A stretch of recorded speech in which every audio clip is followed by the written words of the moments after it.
Assalamualaikum warahmatullahi wabarakatuh. Izinkan kami mempresentasikan hasil proposal penelitian kami, yaitu dengan judul Efektivitas Biochar Apaskopi sebagai Adsorben dalam Penurunan COD dan Fosfat pada Limbah Laundry.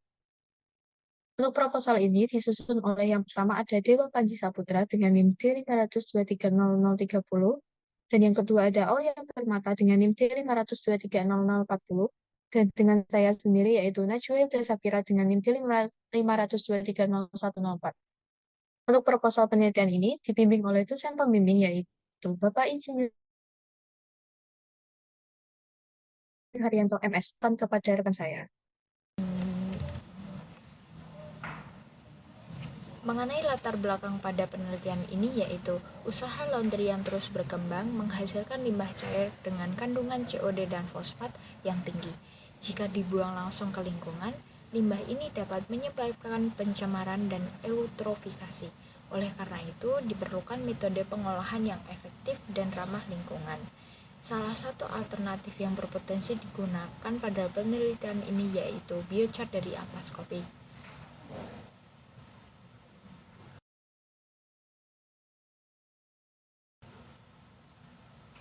Selain itu, biochar ampas kopi memiliki struktur berpori dan luas permukaan yang besar sehingga mampu menyerap zat pencemar dalam air limbah. Selain murah dan mudah diperoleh, pemanfaatan ampas kopi juga mendukung konsep sirkular ekonomi. Mengenai rumusan masalah pada penelitian ini, yaitu dalam penelitian ini kami ingin mengetahui pengaruh pH, dosis biochar, waktu kontak, metode aktivasi, serta porositas biochar terhadap efisiensi penurunan COD dan fosfat pada limbah laundry.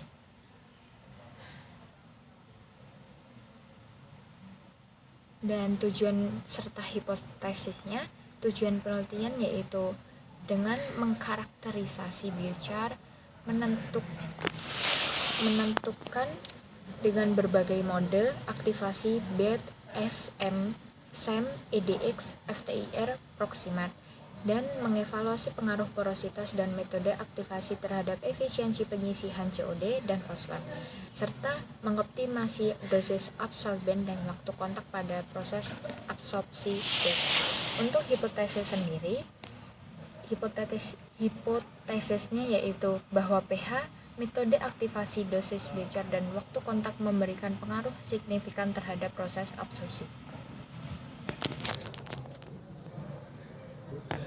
Selanjutnya ada tinjauan pustaka.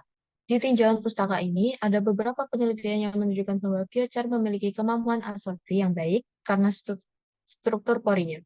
Ampas kopi dipilih karena mudah diperoleh dan setelah aktivasi dapat meningkatkan kapasitas absorpsinya terhadap polutan. Selanjutnya ada metodologi. Untuk metodologi sendiri terdapat ada kualitatif dan kuantitatif. Pada metodologi penelitian ini menggunakan metode eksperimen sistem batch pada skala laboratorium. Dan yang kedua, variabel yang diteliti meliputi dosis biochar, waktu kontak, dan karakteristik biochar hasil aktivasi. Data dianalisis menggunakan ANOVA serta model isotherm absorption. Selanjutnya ada di variabel penelitian. Pada variabel penelitian bebas adalah dosis absorben, waktu kontak, dan metode aktivasi. Variabel terikannya adalah efisiensi penurunan COD dan fosfat.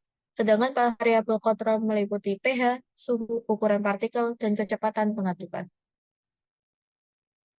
Selanjutnya ada alat utama dan prosedur dari penelitian ini. Yang pertama, ada A pembuatan biochar, yaitu dengan alat furnace oven, timbangan digital, dan ayakan. Yang B ada karakterisasi biochar menggunakan VTIR, SEM, EDX, BET Surface Area Analyzer. Dan yang ketiga ada absorpsi batch menggunakan Erlenmeyer, magnetic stir, pH meter, dan stopwatch. Dan yang keempat ada analisis limbah menggunakan COD reaktor, spektrofotometer, UV, dan VIS. Dan di sini bisa dilihat ada proses penelitian. Yang pertama, kita siapkan dulu untuk bahan utama yaitu ampas kopi. Yang kedua ada pencucian ampas kopi, pengeringan, dan yang keempat ada pirolisis 600 derajat Celcius. Dan yang kelima untuk biochar, Yang keenam ada aktivasi kimia H2SO4. Yang ketujuh ada variasi waktu aktivasi. Yang yang ke-8 ada pencucian hingga pH netral. Untuk yang ke-9 pengeringan biochar. Untuk yang ke-10 karakterisasi biochar menggunakan PET, VTIR, SEM, EDX. Yang 11 ada persiapan dari limbah laundry sendiri. Yang ke-12 adalah absorpsi batch, yaitu dengan variabel dosis dan waktu kontak. Yang ke-13 ada variasi dosis biochar. Yang ke-14 ada penyaringan. Yang ke-15 adalah analisis COD atau COD reaktor. Yang ke-16 ada analisis fosfat dengan spektrofotometer UV VIS. Yang ke-17 adalah perhitungan efisiensi penyisian. Yang ke-18 analisis kinetika absorpsi dengan orde 1 dan orde 2. Yang terakhir ada analisis data dan pembahasan.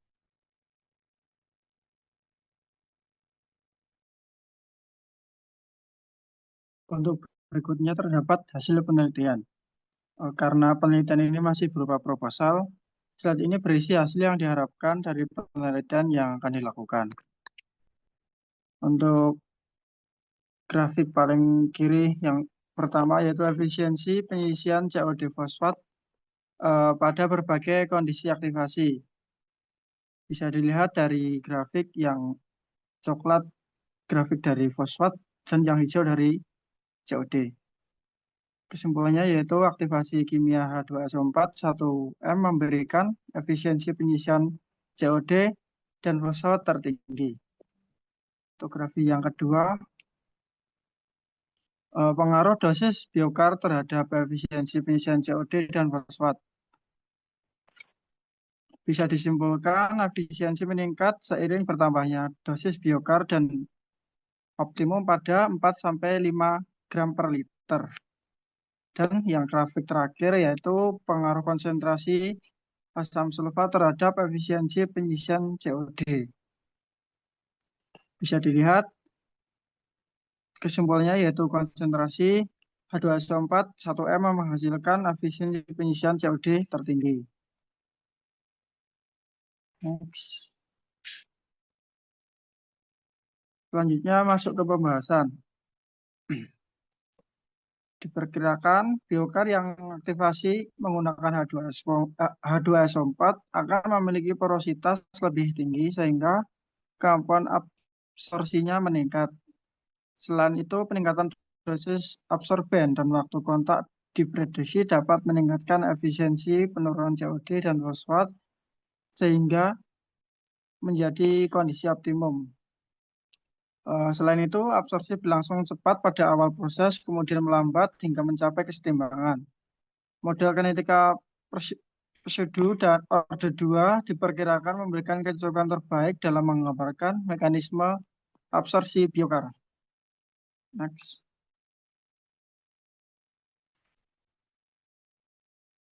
Untuk yang selanjutnya yaitu jadwal kegiatan. Penelitian akan dilaksanakan sesuai jadwal yang telah disusun mulai dari persiapan bahan, pembuatan biokar, pengujian absorpsi, analisis data, hingga penyusunan laporan. Untuk yang minggu pertama dan kedua yaitu persiapan alat dan bahan, minggu kedua dan ketiga pembuatan aktivasi biokar, minggu keempat dan kelima karakteristik biokar, minggu kelima dan keenam uji absorpsi batch dan optimasi, minggu ke-8 dan ke-9 analisis isoterm dan kinetika, minggu ke-9 dan ke-10 sampai 8 sampai 10 evaluasi dan penyusunan laporan. Dan yang minggu terakhir yaitu penyusunan naskah publikasi.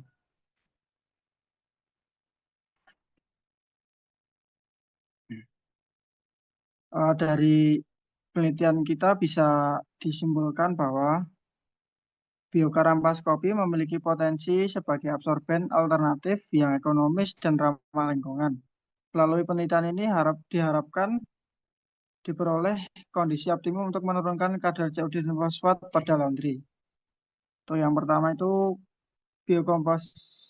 biokar ampas kopi pirolisis 600 derajat Celcius dan aktivasi asam sulfat memiliki karakteristik fisiokimia yang baik, yaitu pada kadar kurang lebih 10% dan pH 6-7, ukuran partikel 60-100 mesh. Untuk aktivasi H2SO4 terbukti meningkatkan porositas birokar sehingga efisiensi penyaringan COD dan fosfat meningkat secara signifikan. Dosis dari biokar yaitu 1-5 gram per liter dan waktu kontaknya 30-150 menit berpengaruh signifikan. Yang terakhir, pemodelan isoterm Langmuir dan Greenwich terhadap uji ANOVA mengkonfirmasi bahwa biokar ampas-kopi efektif sebagai absorben alternatif yang ekonomis dan berkelanjutan untuk pengolahan limbah laundry di Indonesia. Oke, terima kasih. Kami sampaikan untuk yang terakhir kepada Bapak dosen pembimbing, yaitu Bapak Insinyur Haryanto MS yang terhormat, telah membimbing dan membantu kami untuk menyelesaikan proposal penelitian ini. Dan terima kasih untuk Ibu Nur Hidayanti telah menjadi dosen metode penelitian dan menyampaikan materi-materi yang sangat berguna. Terus untuk teman-teman kami, terima kasih untuk partisipasinya dalam membantu menyelesaikan penelitian ini. Mungkin sekian dari saya dan teman-teman, kurang lebihnya mohon maaf. Wassalamualaikum warahmatullahi wabarakatuh. Terima kasih.